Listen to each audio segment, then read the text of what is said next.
The name is Venice, but get over and whatnot. But hey, away from that, I want to let you know that we are stuck right here on this very channel, wherever you are catching this from, we are stuck right here. Make sure that if at all you're seeing this on YouTube, click subscribe and make sure that you follow us, you like whatever that we put up right here, and we'll be appreciative of your effort. Hey, now before that, away from that, brother, we do have something, a follow-up video, right, where we talk about artist languages and how they are supposed to conduct oneself in the public arenas, whatever. Well, so a couple of days back, I had a sort of a petty argument with a certain friend of mine. So we were discussing languages and everything. So right about when we were talking about that, he actually used a certain statement which is often used on the Copper Belt or pretty much any other part of Zambia. So the statement is "Echisongo tachishidobunga," and now actually I got to disagree with that a little bit. So I gave him a narrative to say, so if at all you are queuing up for a certain event or you are queuing up at a certain firm, you understand that. So if at all you have some certain usage of English, or by the way, for those that do not understand Bimba, what it actually implies is that when you use a certain language, right, you'll be looked at in a certain way, correct? And in our African societies, believe you me, the fact is that you'll be looked at as a certain, what can I say, dignified person when you use the foreign language, right? Which is an advantage to you. Now, secondly, this is the ultimate.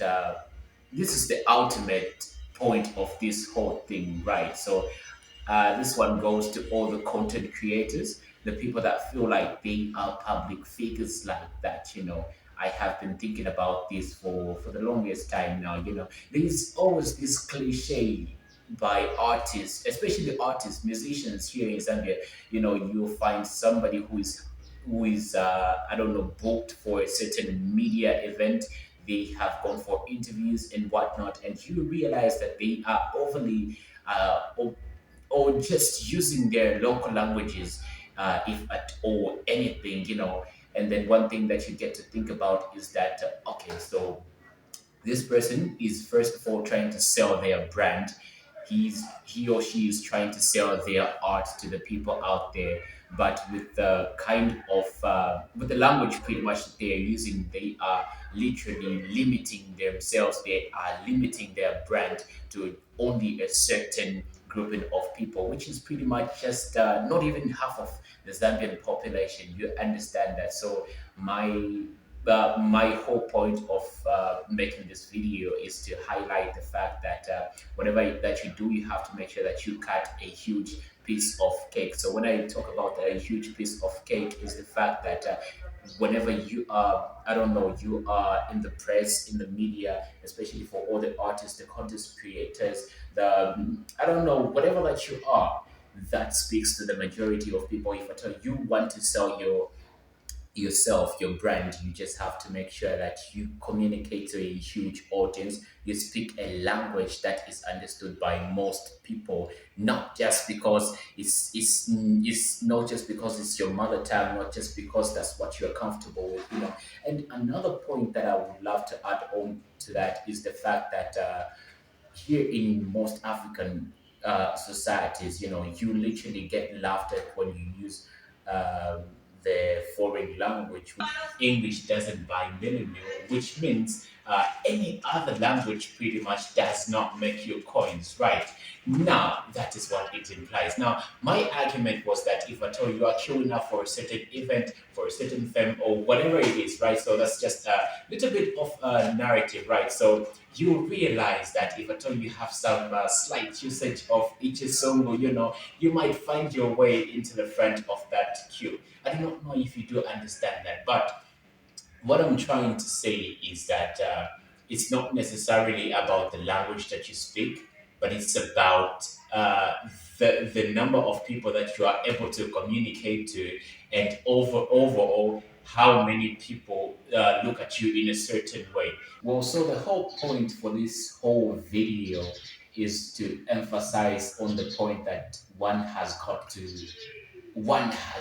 to communicate, right? So, regardless of what language you speak, regardless of that, provided that you've got an idea to say that there is somebody out there who's not able to understand your native tongue, you can switch it up a little bit, right? So, I'll give a quick narrative. So, we do have a whole bunch of professional musicians here in Zambia, even up and coming musicians, right? So, they would be booked for media, I don't know, media, whatever, for interviews and whatnot. And they would definitely stick to their native tongue to say Chisumuta, Chishdobunga, and whatnot, without putting in mind the fact that whatever that you are speaking out there is meant to be communicated to the people, to your audience, and as you try to speak to your audience, you are willing, you are intrinsically trying to grow your audience as well. So you have to make sure that you communicate to people that cannot understand you.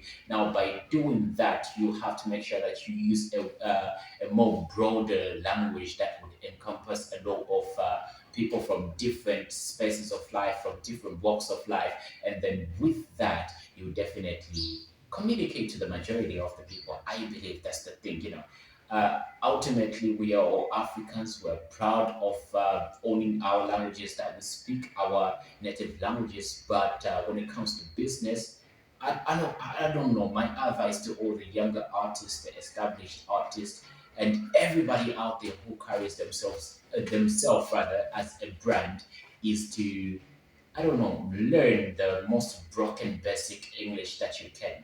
And then the next time that you are hired for that TV session, be sure to hit them with that broken language. And then, you definitely be able to communicate to a lot of people. I mean, this also brings me to the Nigerian space.